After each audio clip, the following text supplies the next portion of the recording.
Bismillahirrahmanirrahim. Termiz shahri juda muqaddas va barakali shahardir. Bu zamindan tarix davomida buyuk oriflar, tabiblar va ulug' olimlar yetishib chiqqan.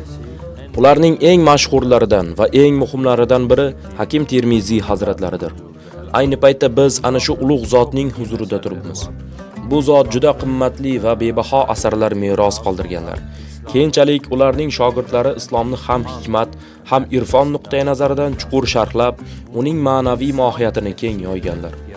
Bugungi kunda aynan ana shunday islom tafakkuriga juda katta ehtiyoj bor. Afsuski, hozirgi islom olami Hakim Termiziy hazratlarining boy merosi bilan yetarlicha tanish emas. Uni yaxshi bilmaydi. Holbuki O'zbekiston zaminida Hakim Termiziy, Imom Termiziy, Bahoddin Naqshband, Imom Buxoriy, Imom Moturidi va Ibn Sino kabi buyuk olimlar, mutafakkirlar va oriflar kamol topgan.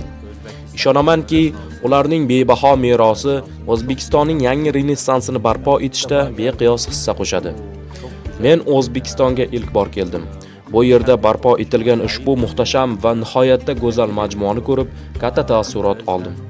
Shu munosabat bilan O'zbekiston Respublikasi prezidenti muhtaram Shavkat Mirziyoyev janoblarini, shuningdek, barcha termizlik do'stlarim va birodarlarimni samimiy tabriklayman.